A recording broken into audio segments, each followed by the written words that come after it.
They said it was just a gang message. But messages don't melt skin. That night, as my house burned red against the sky, I held my 9-year-old daughter, her face blistered, her cries fading under sirens. I remember the smell of gas. I remember his laughter in the distance. And I remember promising myself someone would pay for that laugh. Hit like, subscribe for more betrayal stories, and comment your city or country. I hadn't worn my uniform in 6 years.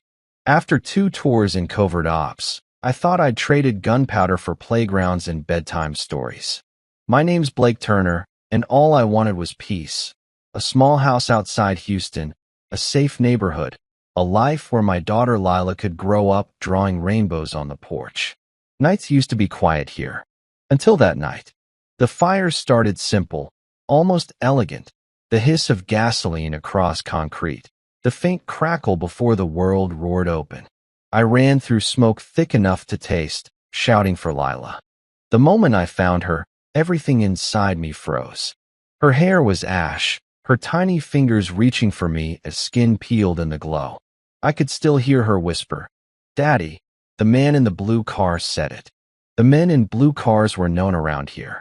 The Crips ran the corners like they owned the sun. Their leader, Dominic West, wasn't just another street thug.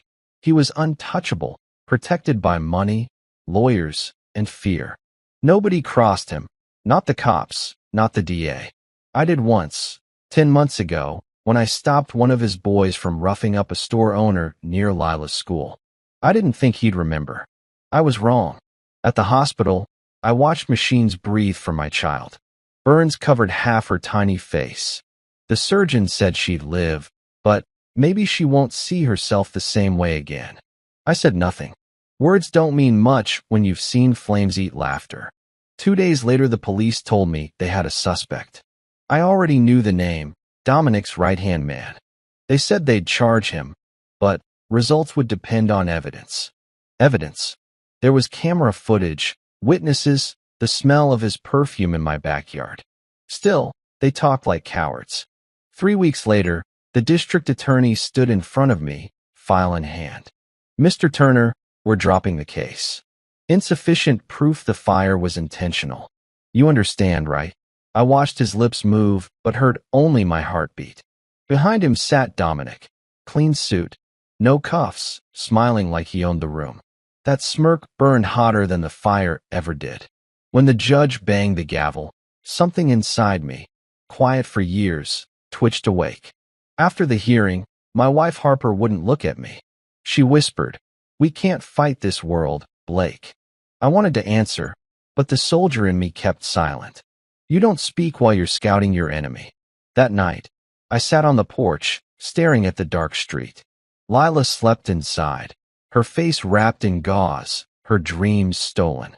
I remembered missions overseas, nights when silence meant survival. This night felt the same. Except now, the war was home.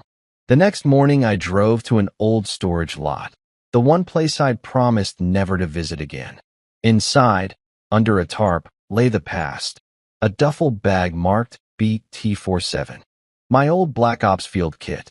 Dust covered every zipper, yet my hands remembered every inch.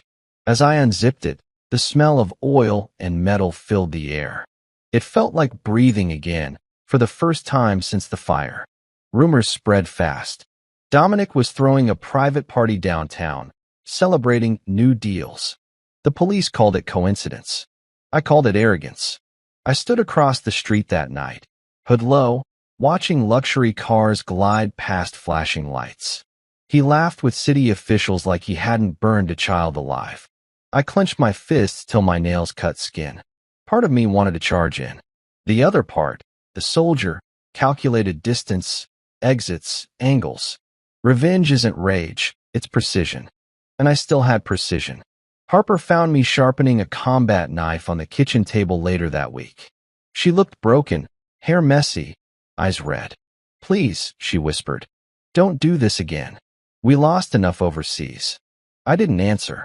Her tears dropped onto the blade, and I kept sharpening. Days turned into weeks. Every sunrise felt heavier, every siren louder. The world pretended justice worked, but I saw the truth. The system never heals the innocent.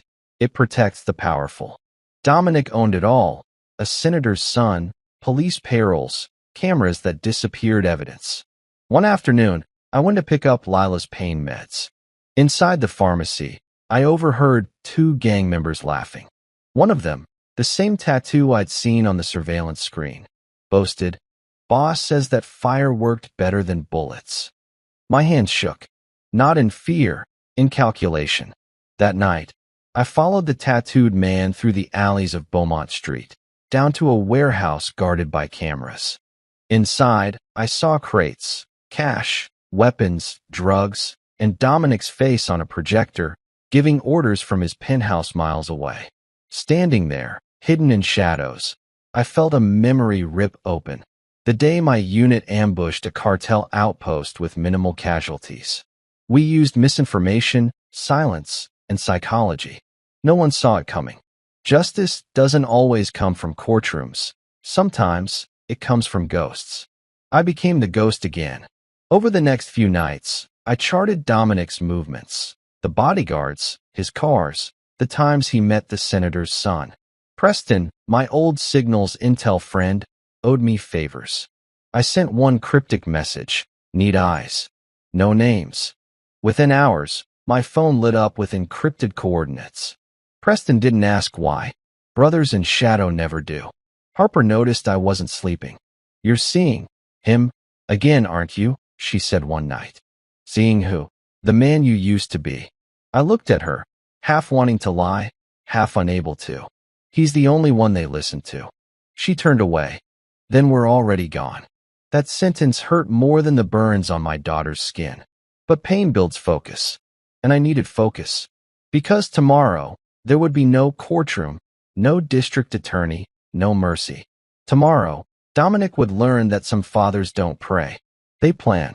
The night ended quiet, except for the faint ticking of an old clock on the wall. Each tick felt like a countdown I couldn't stop. I knelt beside Lila's bed, brushed a strand of burnt hair from her cheek, and whispered, "Sleep tight, baby. Daddy's got work tonight." As I walked out the door, the cold air bit my skin. The streetlights flickered once, then twice, like the universe knew something dark had just been reborn. Smoke never really leaves your clothes. It hides in the seams, in the spaces you think are clean. Weeks had passed since the fire, yet I still smelled it whenever the wind turned. It clung to my jacket, my hands, even my dreams. Every morning started the same. Checking Lila's bandages, pretending she couldn't feel my shaking hands. I tried to smile, to sound normal. But kids read silence better than words. One afternoon, she looked at me through her half-wrapped eyes and whispered, "Are they coming back, Daddy?" I froze. "No, baby. Not while I'm around." It wasn't an answer. It was a warning. To myself, to them, to everyone who chose to forget. Harper didn't talk much anymore. She cleaned obsessively, like scrubbing the floors could erase the smell of burning flesh. At night, she'd sit by Lila's door, listening to her breathing, whispering apologies only the walls could hear. One evening she muttered, "If you'd never fought those men, none of this would have happened." I didn't argue. Maybe she was right. Maybe peace was the biggest lie I ever believed. The DA's office sent me a letter, thin, cold, official. Case closed, lack of sufficient evidence. That line hit harder than any explosion I'd seen overseas. It meant Dominic had won. Again, I walked into town, letter in hand. The courthouse still smelled of cheap coffee and corruption. Through the window of the DA's office, I saw him laughing with an officer. My pulse started climbing, heartbeat syncing with footsteps. I pushed open the door. "Mr. Turner," he said, forcing a sympathetic smile. "I told you. The case was weak." I cut him off. "Or did someone tell you to make it weak?" He blinked, faked a sigh. "I understand your pain, but no. You don't understand my pain. You go home to your family every night. My little girl sleeps with half her face wrapped in bandages because you didn't have the courage to stand up to a gangster in designer shoes." The room went silent. He cleared his throat and glanced at the officer near the door. I think you should leave, Mr. Turner. I stared at him for one long second and said quietly, you drop the case. But I won't. Then I turned and walked out. Outside, the air felt heavier. The world moved like nothing had happened. Cars driving, people smiling, life carrying on. That normalcy almost made me sick. The law had forgotten me. So, I decided it would never recognize me again either.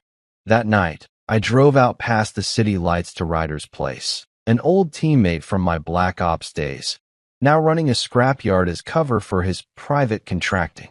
When he saw me, his expression dropped from surprise to understanding. Blake, tell me you're not here for what I think you're here for. I leaned against the side of his truck. You still talk to the boys? He sighed. A few, but they moved on. Merc work, bodyguard gigs, civilians like us. I handed him the letter. You still think we're civilians after reading that? He scanned it, jaw tightening. Dominic West. I heard that name. He's not small time anymore. He's connected, deep money, deep dirt. Good, I said flatly.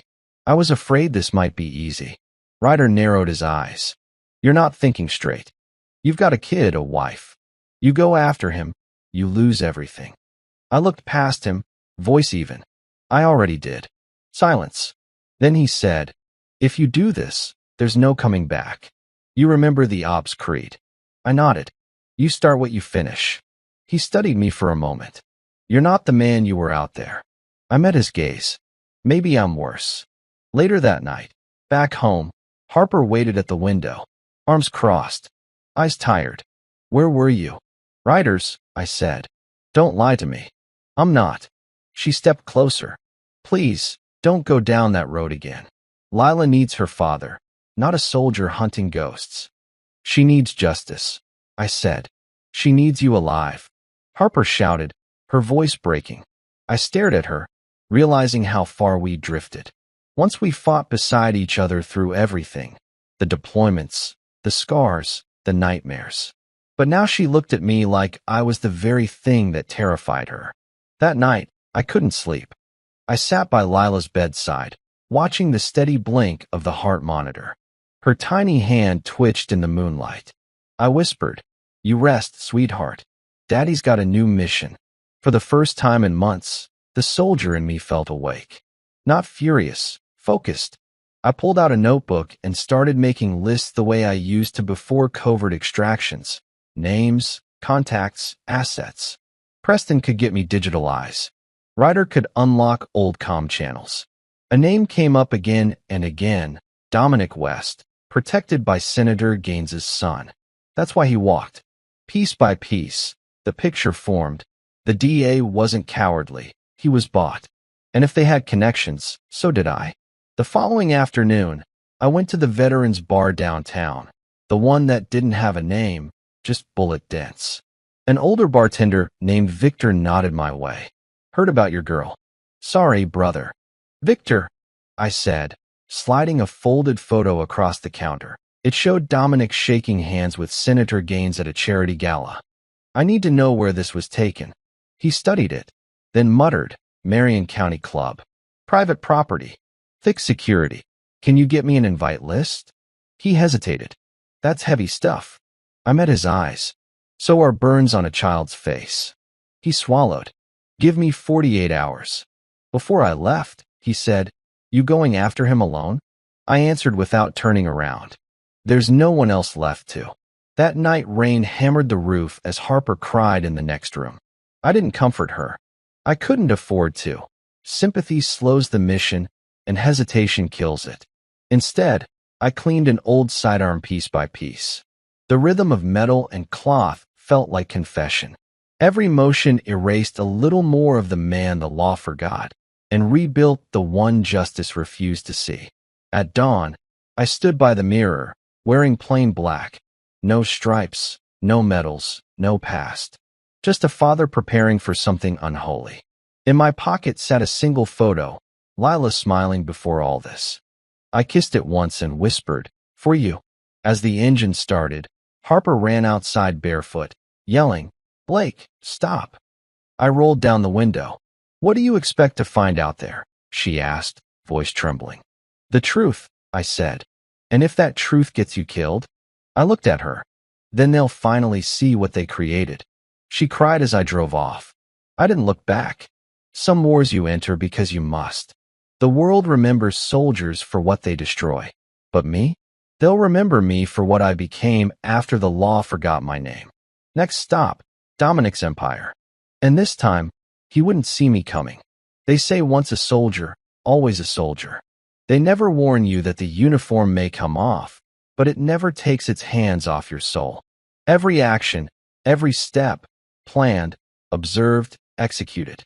Life turns into a mission without orders. It had been 5 days since I left home. Harper's calls went unanswered. Not because I didn't want to hear her voice, but because hearing her voice meant remembering the life I was destroying to find justice. I slept in my truck, engine off, across from Dominic's club. The place glowed neon blue every midnight, packed with suits, girls, cars, and guns that flashed like jewelry. I took notes, license plates, watches, faces. Patterns made maps, and maps made truth. Inside, his lieutenants called him King West. Outside, the streets called him Death with a paycheck. But after watching him for 3 nights straight, I realized something deeper. He wasn't careful anymore. He'd started believing his myth. And that's when men like him make mistakes. The 6th night, I parked behind an old diner across the avenue. My phone buzzed. Preston's encrypted message. Pulled his call records. You'll want to see this. Same senator. Same time frame. I drove out to meet Preston 2 towns over, in an empty church lot. He looked older but sharper than ever, jittery, wide-eyed, fingers tapping the wheel of his van. You look like hell, he said. I've seen worse, I answered. He passed me a tablet. All secure. No trace. Dominic's people, the senator's kid, they've been laundering money through fake contracts for urban renewal. Look at this. Fire department fund transfers 2 days before your house went down. I stared at the screen. They paid the fire crews, bribed them to arrive late. Whole block was part of the cover. For a full minute, I couldn't breathe. It wasn't random, it was orchestrated. Lila's burns were bought.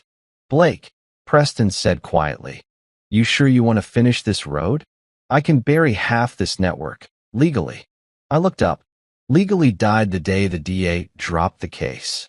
He sighed and handed me an ear micro tracker, compact, black, military grade. Then at least take my eyes with you. Real-time surveillance feed. No one else gets hurt unless you choose it. I put it in my pocket and gripped his shoulder. You always were the conscience of our unit. He smiled weakly. And you were its fire. That night, I broke into an abandoned substation facing the club and installed Preston's cameras through the vents. Watching from the monitors, I mapped every route. Dominic's entrance, his private staircase, the 2 girls he always had near, dressed the same every night. He thought patterns made him look powerful. Patterns just made him predictable. Between recordings, I saw reflections I hated. Me in the cracked glass, eyes hollow like the men I used to hunt. A soldier without orders was worse than an enemy. He's purpose with no leash. At dawn, I scribbled in my journal, something Harper once made me promise to do instead of drinking. If justice won't hold him, maybe fear will. Later that day, Harper appeared at my motel door. No knock, just her silhouette in the red morning light. Where have you been? She demanded. Working. You call this working? You're stalking a killer like it's another mission. You promised me the war was over. I raised an eyebrow. You saw the scars on her face. Tell me the war's over. Tears gathered in her eyes. Blake, I lost you once overseas. Don't make me lose you here too. I whispered. Then stay out of it, Harper. Please. She looked at me for a long second, nodded, then said softly, if you go through with this, you'll never be able to come home. I wanted to say home burned with her skin, but I just closed the door. That evening, Preston's voice echoed through my earpiece. Movement on target. Private meeting scheduled. Warehouse off 5th Street. 0100 hours. I loaded my gear into the truck. Gloves, night scope, flash grenades, non-lethal, symbolic. The idea wasn't to kill. Not yet. The idea was to make him feel the presence of something he couldn't buy. At 1 a.m., I entered through the side gate. Rain slicked the metal, reflecting city lights like shattered glass. 2 guards smoked near the door. I moved behind them, silent, practiced, and pressed the butt of my knife against the first one's neck. He dropped instantly. The second reached for his pistol. I whispered, "Don't." He froze, arms half up. "Who the hell are you?" I smiled calm. Reminder. I cuffed him to a pipe and moved on. Inside, Dominic argued with a man in a suit. Tall, nervous. "You tell Gaines this heat needs to cool off," Dominic barked. "That soldier's girl wasn't supposed to make the news." "I told you to make it cleaner," the man whispered. "The senator's already getting calls." "That fire was messy." Dominic slammed a fist on the table. "And worth every damn dollar. Let him come for me. I'll bury him." Hearing it, his pride boiled something primal. I lifted my phone, recorded everything from the rafters. Evidence. Truth. Not for police. No, this was for Harper, for anyone who'd ever believed power was above punishment. The meeting ended. Dominic walked toward the exit. I timed it, 20 steps, then silence. I dropped a small coin on the metal beam. It clanged. He froze, looked up, but saw only darkness. Back in the truck, rain pounding the windshield. I replayed the audio again and again, memorizing every word. Preston's voice came through, whispering, "You got enough to expose him." "Not yet," I replied. "He's still breathing." When I returned to the motel, Harper's suitcase was gone. On the desk lay a short note. "If you love her, stop before she loses both parents." My hands shook. I closed my eyes, whispered, "Not yet." Sunrise returned the world to color, but not to peace. Dominic's story played on every channel. A charity photo op with Senator Gaines, handshakes, smiles. The world believed his redemption lie. The monster wore respect like armor. Watching it, I realized something I hadn't since the army. Revenge isn't only about punishment. It's about exposure. Breaking the myth. Making monsters visible. I pulled open Lila's picture from my wallet. "You deserve to see his mask fall," I murmured. Over the next 48 hours, I leaked the warehouse recording anonymously online. News anchors grabbed it instantly. New evidence links local crime boss to state senator. Panic rippled through Dominic's camp. Preston called me, voice urgent. "You just started a war, brother. Half the city's looking for who did that drop." "Then I blend with the smoke," I replied. Night fell again, and I parked near the club. Sirens flashed in the distance. Dominic came out flanked by his guards, face tense now, not smiling anymore. For the first time, he looked afraid. I whispered into the darkness, "Yeah, you remember me now." My earpiece crackled. Preston again. "Blake, you've made your move. Next one's decide whether this ends or drags everyone under. What's the plan?" I stared at the man stepping into his armored car. "Adapt, improvise, overcome, remember?" "Copy," he said quietly. "Then may the soldier finish what the father started." The car drove off into the rain. I followed at a distance, headlights off, heart steady. Justice was no longer a dream, it was a strategy. And if the law once forgot my name, I'd etch it back into their memory through fear, fire, and silence. Because the uniform never leaves. It just changes color. You can vanish from the world, but shadows always remember where you went. 3 days after leaking the recording, my face hit the local news. Former Black Ops Sergeant wanted for questioning in unauthorized surveillance and tampering with federal evidence. They didn't mention the fire, my daughter, or the corruption. They just said I was dangerous. They were right. I moved through the city like a ghost. Hood up, gloves on, car parked blocks away from where I slept. Preston guided me through burner phones and dead network zones. No signals, no tracking. He'd become my eyes, and I'd become his ghost on the ground. Dominic's panicking. Preston said over the encrypted line. He's wiped his accounts twice this week. But the senator's son? Still protecting him. They're setting up a retreat, isolated ranch on Whitebridge Road. Tomorrow night. I nodded in silence. He couldn't see me, but I knew he felt it. We both understood what tomorrow meant. Before sunset, I parked near the riverbank where Ryder used to run demolition drills. He was waiting, cigarette in hand, same steel stare. "So you're really doing this," he said. I smirked. "You already knew the answer." He studied me. "You want justice, not war. There's a difference. Justice left the day my girl screamed." I answered. "What's left is balance." He flicked his cigarette into the dirt. "Then you'll need these." He opened the back of his truck, 2 duffels filled with tactical gear, surveillance drones, and encrypted radios. "Your toys. No fingerprints. One-time use. You didn't get them from me." "Appreciate it," I said quietly. Still the same favor bank. "You owe me a drink after this," he said, half smiling. "If I come back," I said. He stepped forward. "You'll come back. Just don't expect the same world waiting." I left before darkness caught up. The road winded toward the ranch like a scar through the woods. As I drove, memories of deployment flickered, desert nights, faces of men I couldn't save, the command inside my head whispering adapt, strike, leave nothing alive. I hated that voice, but it got things done. At 1 a.m., through the lens of a microdrone, I watched the ranch from half a mile away. 8 guards, 2 SUVs, 1 main house. Dominic's right-hand man patrolled the porch, phone glued to his ear. Preston's voice echoed in my earpiece. I tapped the feed.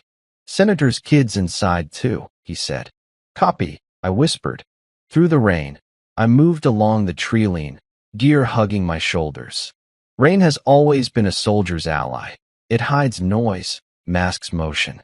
Every drop covers a step. Half an hour later, I reached the perimeter fence. Cut through, crawled under. The smell of wet hay and diesel filled the air. Inside, laughter echoed faintly, men celebrating money made from other people's pain. I slipped into the storage barn, forcing open an old breaker box. With 2 clips and a twist, the power grid tripped. Everything went black. Shouts erupted across the yard. I climbed the rafters and waited.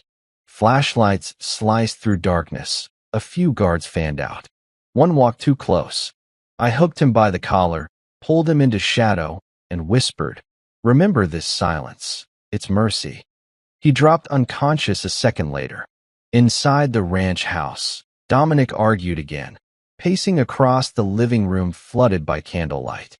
That leak was inside. Someone close betrayed us. The senator's son snapped, "This is your mess. My father's losing sleep over your paranoia." Dominic's jaw clenched. "We clean loose ends now before that soldier finds us." "Maybe he already has," the senator's son muttered, glancing toward the window. Rain hit harder, lightning flashing once. Illumination enough to catch my reflection in the glass. For a moment, I saw their faces turn pale.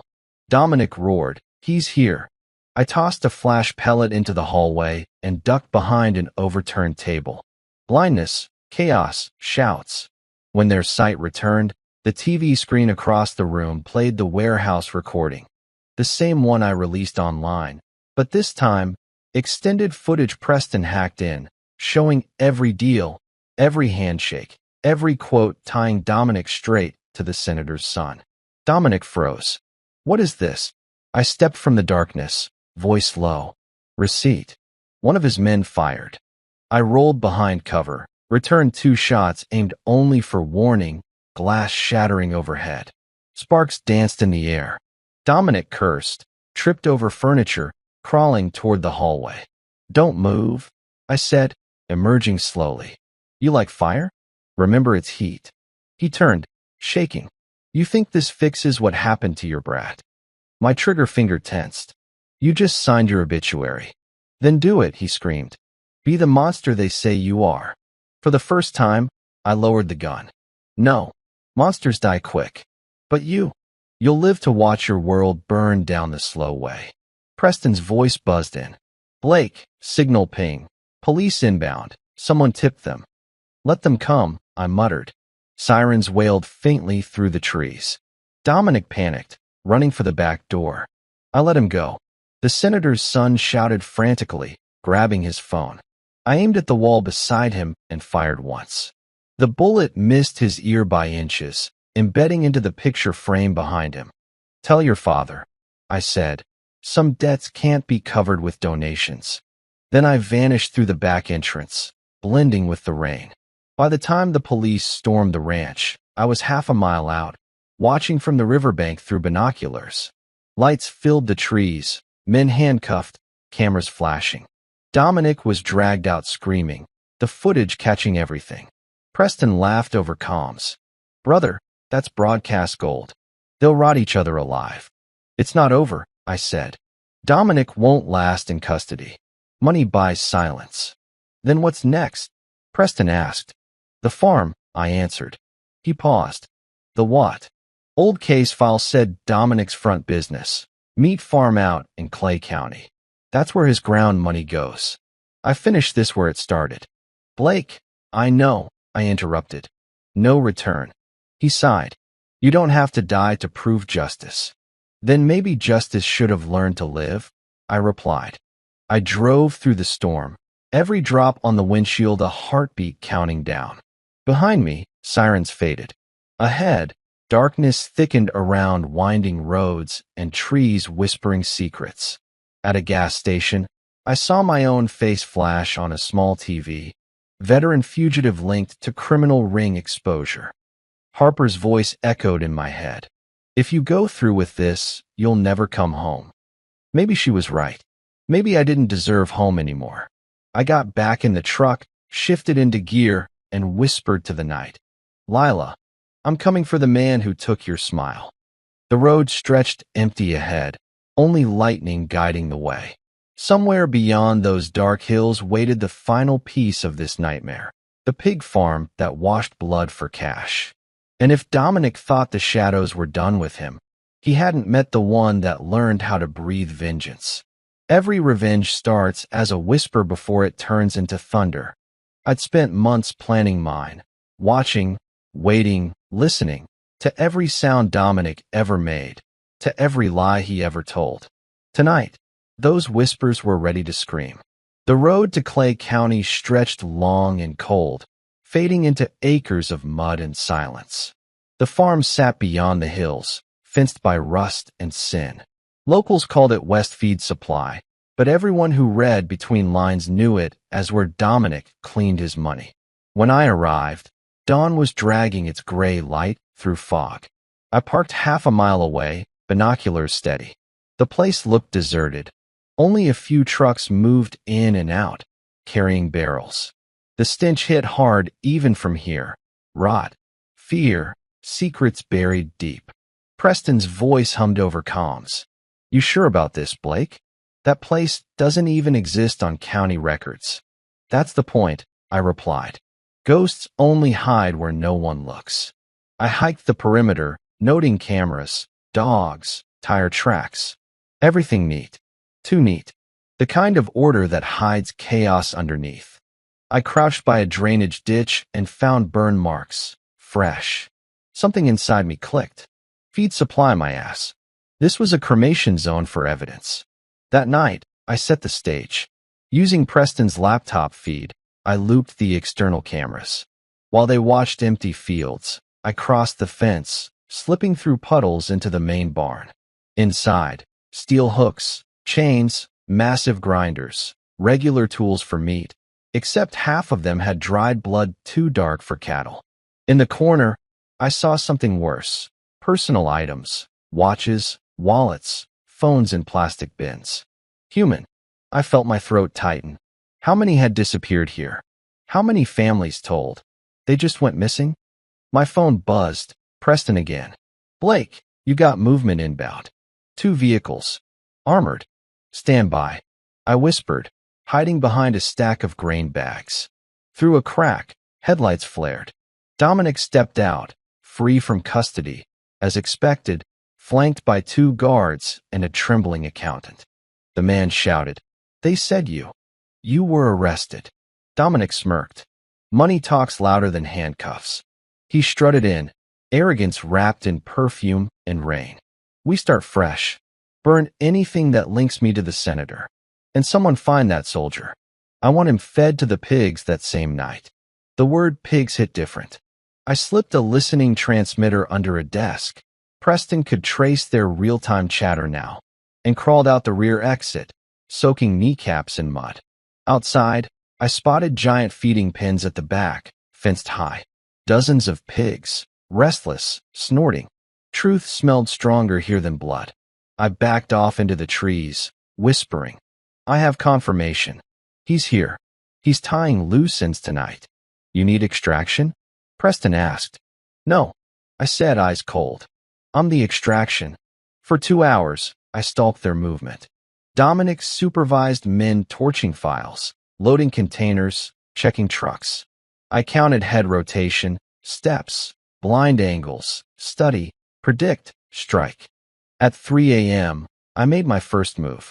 Using a remote relay Preston designed, I triggered a sudden power surge through the main generator. Alarms screamed. Lights flickered. Guards scattered. Dominic yelled, What the hell now? Fix it.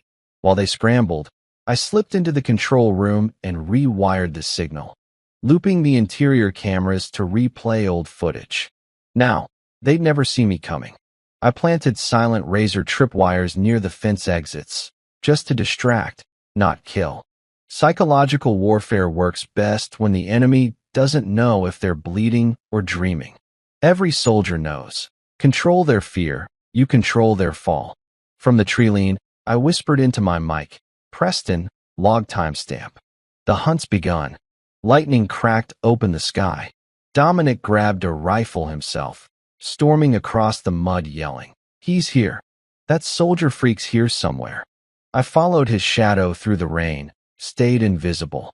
When he paused near the pig pens, I stepped closer, just out of reach, and tossed a half-burned doll onto the ground. Lila's doll. Dominic froze. Picked it up. What the hell? His eyes darted left, right. I whispered from the dark, voice carried by thunder. Remember her? He turned, panicked. Show yourself. Justice already has, I said. He fired wildly into the dark, rounds tearing through mud and leaves, echoing through the storm. I stayed low, silent. He was unraveling himself faster than I ever could. Guards ran out shouting. He yelled, He's here. I saw him. But all they found was static from a nearby radio where I'd pre-recorded his own voice from the warehouse meeting. The confusion spread like poison. 30 minutes in, everyone was shouting. Gunfire over shadows. Men seeing ghosts that weren't there. Pre-programmed drones flew low, projecting my voice across the field. You burn my child. I'll burn your name. Dominic screamed. Shut it off. Shut it off. In the chaos, the accountant tried escaping in one of the trucks. Tires blew. You don't run when the ground itself belongs to a soldier. Preston's calm voice chimed through. You've got full visual carnage, my friend. Crowd losing it. You sure you don't want me to alert authorities now? Not yet, I replied. The story needs its ending written first. I walked closer to the main barn. Inside, Dominic stood alone now, gripping the doll like a shield, eyes wild. Who are you? He shouted into the empty space. You think you scare me? I've been to war my whole life on these streets. I stepped into the doorway, rain dripping off my jacket, silhouette lit by flickering bulbs. You've never been to war. You've only burned the innocent and called it turf. He aimed a rifle. My pulse slowed. Go ahead, I said softly. Shoot. It won't fix your fire. He hesitated, just half a second, but it was enough. I kicked the barrel aside, slammed it away. We fought in silence. Mud, fists, rage. Years of training versus years of arrogance. He lunged, missed. I countered, twisting his arm till it cracked like dry wood. He fell, screaming. I grabbed his collar. That's pain. Remember it. He spat blood. You're no hero. No, I said, just a father. In the distance, I heard sirens approaching. Preston must have called. Good. Let the system arrive at its own funeral. I dragged Dominic toward the pen gates. He clawed at the dirt, yelling, sobbing threats. You won't survive this. The law will haunt you. I stared down at him. The law never looked for me once. Floodlights cut the gloom as police rolled in. Dominic saw them and laughed hysterically. You're done. They'll arrest you. Same as before. I leaned close, whispered, maybe they will. But look around. Every camera is watching you covered in the blood you built. Officers shouted commands, not at me, but at Dominic. Evidence was already flying across channels from Preston's network. Visuals, voice clips, financial traces. Dominic realized, too late, the trap wasn't the farm. It was him. The lights brightened, sirens screamed, helicopters hovered. I pulled my hood up and walked backward into the shadows, leaving him screaming in mud, surrounded by the monster he created. Preston spoke in my ear, voice trembling for the first time. Blake, you did it. Not yet, I said, eyes slipping toward the feeding pens where the pigs stirred restlessly. Some debts take longer to collect. Thunder rolled again as I disappeared into the forest, leaving behind a man staring at his own empire collapsing. The setup was complete. The storm had only begun. The news called it the West Feed incident. They said a criminal syndicate fell apart overnight. They didn't mention the father who lit the match. Dominic was in custody, again, but the headlines already predicted his release. Money never stays locked up. That's why I had one more stop before the world forgot what he'd done. The farm waited 10 miles from town, empty now. Police tape fluttered on the fences like warning flags, but warnings meant little to men who'd already lost everything. I parked at dusk. The field was quiet, too quiet. Crows perched on the silo roof, watching like witnesses. The smell of rusted blood still clung to the air. Preston's voice came softly through my earpiece. You don't need to do this. He's finished. Finished doesn't mean guilty, I said. He'll pay fines, claim trauma, walk free. And the next girl who looks like Lila will burn for his pride. What if you don't come back, Blake? Then she'll know I kept my promise. I stepped under the half-broken gate. Each step pressed into the mud with memory. The night she screamed, the smell that never left my skin, the laughter that ruined every sunrise. Inside the barn, the fluorescent lights flickered weak. The pigs still fed behind wired fences, grunting in rhythm. I remember Dominic using the word pigs as a joke. Now it was prophecy. Footsteps echoed behind me. I tightened my grip on the sidearm, but didn't turn yet. Only one man walked with that sloppy confidence. Well, Dominic said, his voice rasping through the dark, the ghost shows up after all. I turned slowly. He wasn't handcuffed. He wasn't escorted. Just standing there, cigarette in hand, wearing that same smirk that could rot bone. The system works fast for rich men, I said. He shrugged.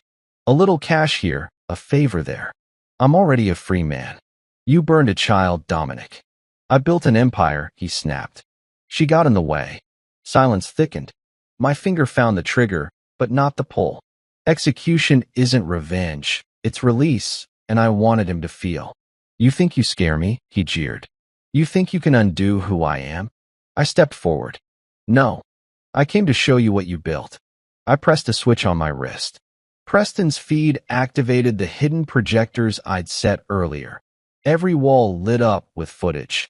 Dominic ordering the fire, the senator's son signing transfers, the blood-stained barn from the night before. It was all there, recorded, mirrored onto rusted steel. Dominic's cocky grin cracked. What is this? Truth in surround sound. He lunged for the exit. I fired into the dirt near his feet. Nobody's leaving. He froze, shaking but trying to hide it. You're insane. Maybe, I said. But you taught me how insanity starts. I stepped closer, lowering the gun. I'm not here to kill you, Dominic. I'm here to let the truth do what bullets can't. From the barn speakers, Preston's voice played ringtone loud. The senator's son panicking, the DA bargaining, Dominic's laughter after the fire. Each echo felt like a knife against his pride. He screamed, smashing crates, slamming fists against the wall. "Turn it off. You can't turn memories off," I said quietly. He grabbed an iron pipe, swung, missed. I hit him once, enough to drop him to his knees. He coughed blood into the mud. I looked down. 9 years old, Dominic. The number broke the air. He tried to stand. I dragged him by the collar toward the open pen gate. The pigs stirred, sensing noise, movement, life. The smell hit hard. Wet hay, metal, fury. "Blake," Preston's voice whispered through the mic. "Nervous, don't do it. You've already won." "Not yet," I murmured. Dominic struggled. "What are you doing?" "Ending this where it started." He thrashed, yelling, "You want justice? You think anyone will thank you for this?" I crouched close enough for him to see the tears mixing with rain on my face. "This isn't for thanks. It's for peace." Police sirens wailed faintly down the county road. Preston must have panicked and called them. Tom was short. Dominic realized it too. His breath came fast. "You let me go now? Maybe we walk away alive." I shook my head. "You stopped walking the night you lit that match." He swung again, desperate, but I caught his wrist, twisting violently. The pipe fell. His body stumbled forward, crashing against the pen gate. It burst open. The pigs rushed, startled, chaos tearing through the mud. Dominic slipped, dropped face first into the pit as mud splashed like dark water. I didn't move, didn't shoot, didn't help. He screamed, clawing for the fence, shoulders deep in filth, eyes wide with terror. The screams turned to gasps, then silence, swallowed by the storm.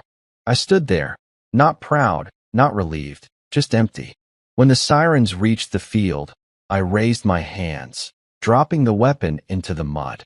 Floodlights bathed the barn. Officers yelled commands. I didn't resist. Through the blinding light, I could almost hear Lila's voice again, soft, tired, safe.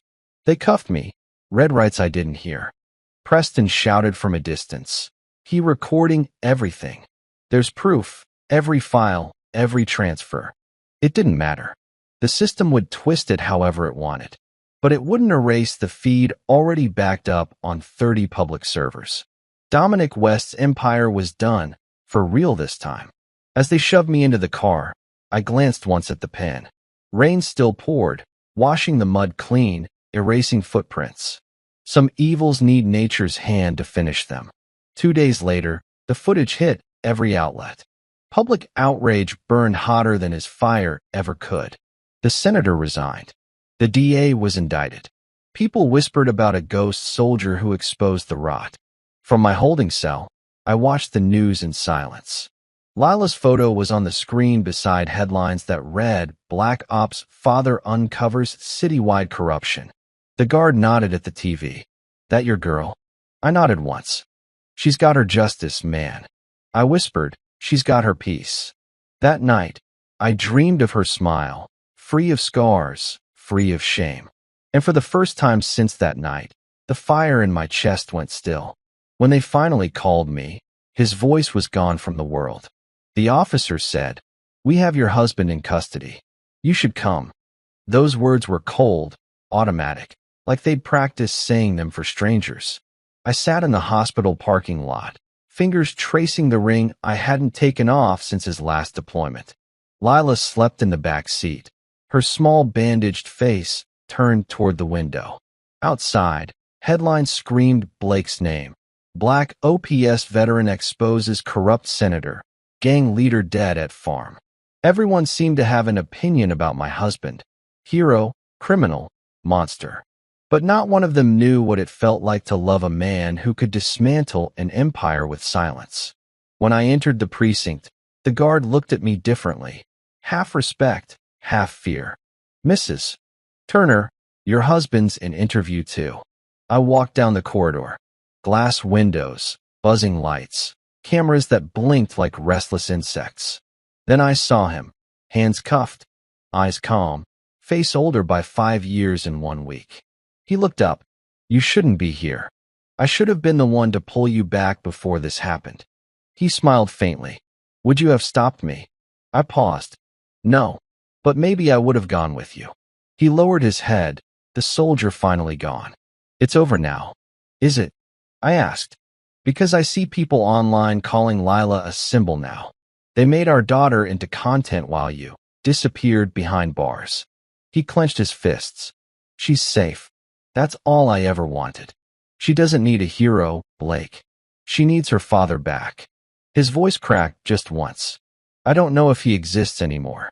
They ended the visit after 15 minutes. Too short for forgiveness, too long for pretending. When I left, reporters flooded the steps outside. Microphones pressed close. Mrs. Turner, did you know about your husband's plan? Was he always this violent? Do you consider him a hero? I said none of it mattered. Heroes don't bury their hearts to protect strangers. That night, at home, the silence inside the house was unbearable. Lila sat at the kitchen table, coloring with trembling fingers. I couldn't look at the burns without remembering Flame. She looked up. Is Daddy bad now? I knelt, holding her hands. No, sweetheart. Daddy did a bad thing, because bad people hurt us first. But he's still Daddy. She thought about it, then whispered. Then we forgive him when he comes home. I bit back tears and nodded. Yes, when he comes home. 2 days later, a letter arrived. No return address. Inside was a flash drive and a single note. For Harper. Don't let them bury the truth. P. Preston. I inserted the drive into my laptop and hit play. Video files opened. Timelines, bank transfers, Dominic's confessions, the DA's transactions. Evidence enough to put all of them in prison permanently. But the last file stopped me cold. It was a recorded message. Blake. He sat in that same barn, voice quiet. Harper, if you're hearing this, it means I couldn't tell you goodbye in person. I didn't do this because I wanted revenge. I did it because every night I saw her face in the fire. I saw yours, and I realized no one protects the quiet ones. Not the courts, not the cops, not the rules we followed. Maybe I took too much, maybe I lost too much, but if the truth stays alive, it was worth it. I'm sorry for breaking us. You deserved peace, not war. The screen went black, but I couldn't stop crying. That voice had led men through hailstorms, wars, deserts, and now it asked for forgiveness like a child lost in the dark. I packed the evidence and drove straight to the district attorney's office. Cameras followed, flashes cutting through rain. Inside, I slammed the files on the desk. You dropped this case, I said. Now the world will see what that cost. He stared dumbly at the screen as the footage rolled. When Dominic's recorded confession echoed through the speakers, his face drained of color. You can't. Where did you get this? From the man you called dangerous, I hissed. From my husband. The investigation reignited overnight. The senator's son was arrested at dawn. The DA resigned by noon. Corruption burned faster than any match Blake had ever lit. But peace didn't come with the headlines. Peace came slow, like the sound of Lila's laughter one morning as she tried brushing her hair again. I stood by the door, watching her, whispering to myself, she's healing. Finally, weeks passed. I visited Blake again, this time not an interrogation, but visitation. The world outside now called him a whistleblower, a hero reluctantly in chains. Journalists wrote books. Documentaries pitched offers. He ignored all of it. When I sat down across from him, he asked the only question that mattered. How's Lila? She's smiling again, I said, tears breaking free. He exhaled, whispering, then I can serve any time they give me. I leaned closer. You don't deserve time. You deserve return. He smiled, eyes hollow but proud. Maybe someday. When the guards took him back, I could still smell the farm on his jacket. Rot, rain, and redemption. As I walked out, a woman waiting nearby stopped me. She was older, worn, holding a photo of her missing son. Your husband, she said. What he did, it made them reopen my boy's case. I froze. She pressed the photo into my hand. Tell him thank you. That night, I sat by Lila's bedside. The news droned quietly, Another network piece about the Black Ops dad. I switched it off. He wasn't a spectacle. He was the man who turned pain into proof. Lila whispered drowsily, "Mommy, when's Daddy coming home?" I kissed her forehead. "Soon, baby. He just needs to rest a little longer." As she drifted to sleep, I looked out the window at the rain. Somewhere beyond those clouds, Blake was sitting in a cell built on laws he'd exposed. But I knew something none of them understood. He'd finally won. He hadn't just taken revenge. He'd forced justice to wake up. Freedom has a sound, the click of a door unlocking after silence. After 4 months behind glass and steel, my lawyer said the investigation had shifted. The files Harper turned over named enough politicians to crash half the city's structure. "You're being released under federal protection," she said. I almost laughed. Protection. The system that failed my family now wanted to guard me. When I walked out, flashbulbs exploded. Reporters shouted, "Blake, are you proud of what you did?" I kept walking. Pride wasn't part of this. Peace was. Harper waited at the end of the parking lot, Lila's small hand gripping hers. For a second, I forgot how to breathe. My daughter's scars had faded, still there, but softer. She ran to me, hugged tight. The world could burn again, and I wouldn't have felt it. But peace never lasts long. 2 nights later, I woke to a click outside, metal meeting silence. Instinct reacted before thought. I grabbed Harper, forced her behind the bed frame, and loaded the pistol I swore I'd never touch again. A shadow moved past the window. Silent. Trained. Not police. 3 rounds shattered the glass, burst through the wall. I fired back. Tires squealed. A van roared away. Preston's voice buzzed on my encrypted phone seconds later. "They found you, Blake. Someone leaked your location." "Who's they?" "The senator's cleanup crew. They're taking everyone down who touched that evidence." My blood chilled. The system wasn't finished, it was angry. We relocated that same night. Preston arranged transport, a rural safe house an hour south, off-grid, surrounded by woods and silence. It looked like peace again, but we both knew it was camouflage. Daylight returned calm but uneasy. Lila drew pictures by the window while Harper stared at me like seeing a ghost wearing her husband's face. She finally said, "Please tell me this is over." I answered honestly, "Not yet." Her voice rose. "Blake, there's always another war with you. There's always another threat," I replied. "And now they're coming after everyone I love." That afternoon, Preston sent footage, 2 unidentified SUVs near his apartment. "I'm leaving town," he said. "If they hit me, the files I uploaded still go public." "Don't run," I said. "Easy for you to say," he laughed darkly. "You've got a soldier's skin. I'm just the man behind your ghost." "Then keep being my ghost," I whispered. At sunset, I checked perimeter traps. Mud carried fresh tire tracks that ended too soon. Whoever was watching knew how to back out clean. Harper watched from the porch. "If you keep chasing ghosts," she said, "you'll turn into one." I looked at her. "If I stop chasing them, they'll come for you."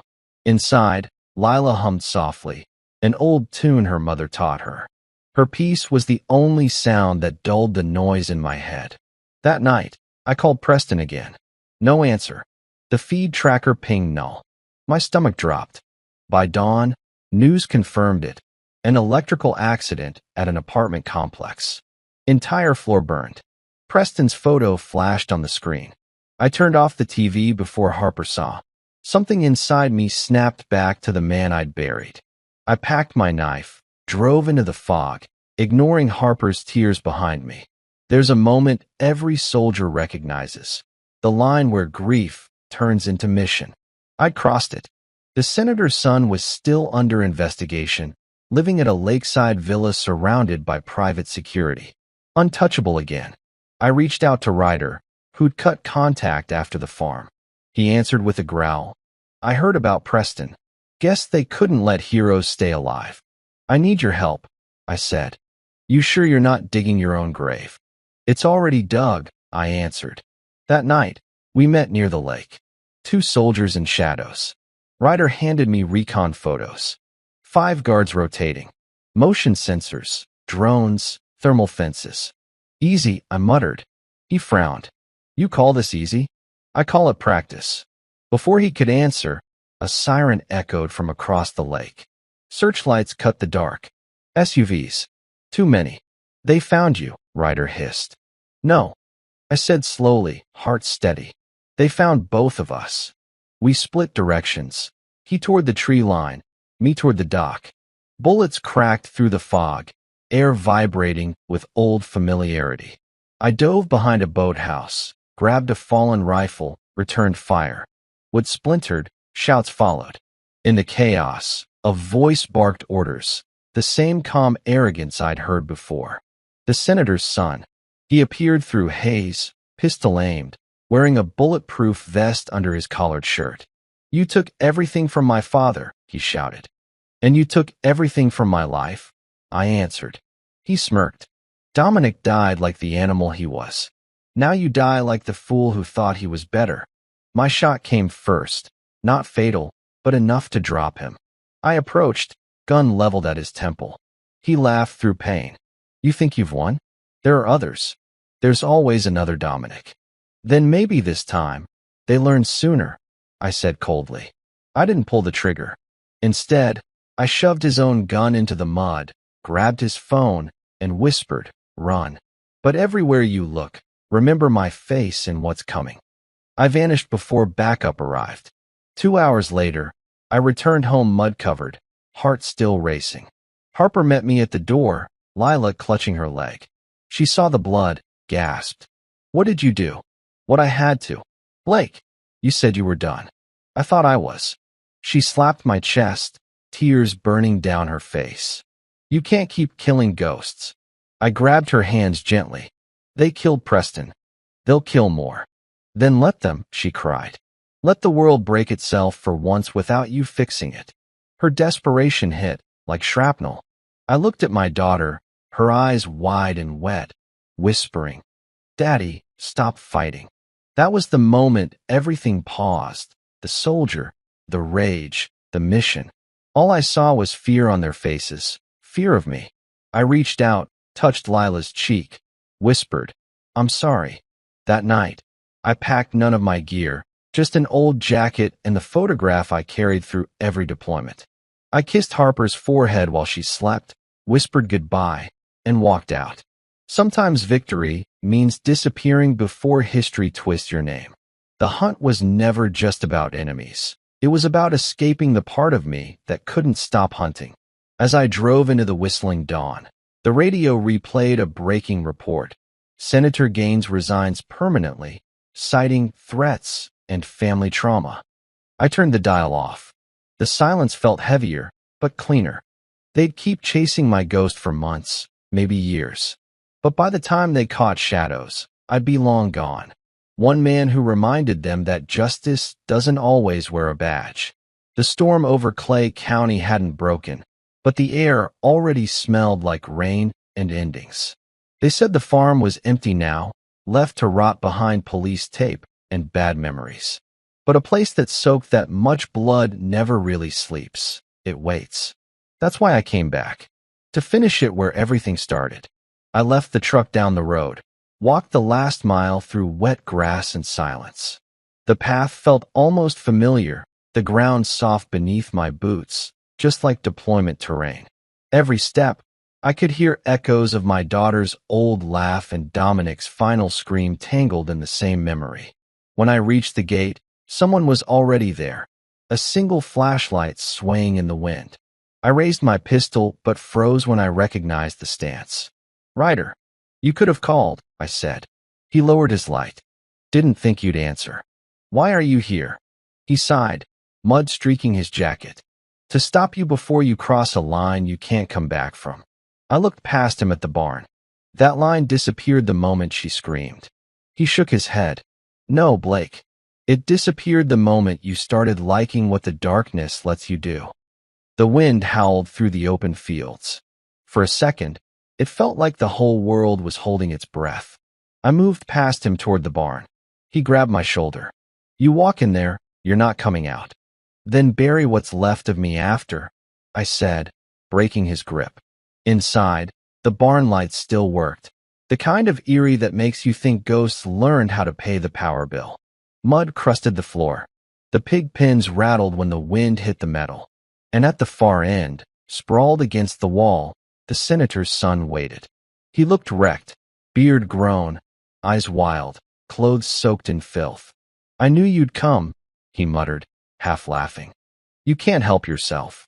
"I didn't come for you," I said. His chuckle cracked. "Then who?" "For the truth that keeps running." He pulled a gun, but his hand trembled. "You think Dominic's dead?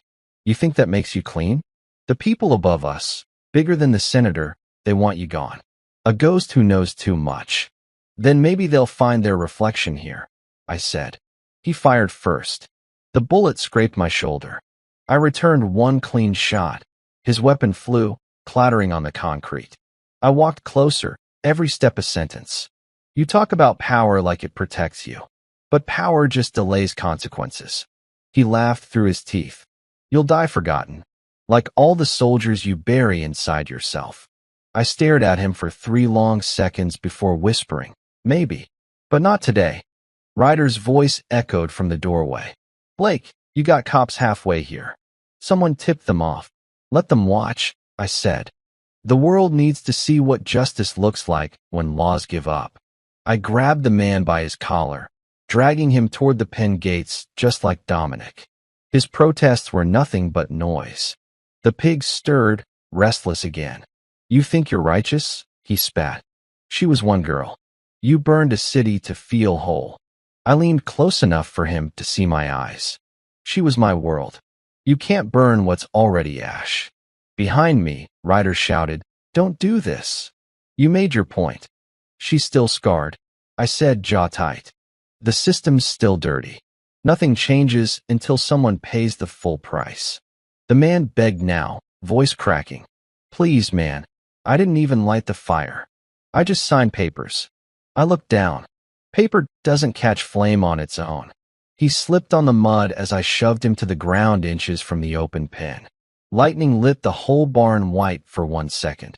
Enough to show everything too clearly. Fear, guilt, choice. I whispered, "You ever seen what pigs do to greed?"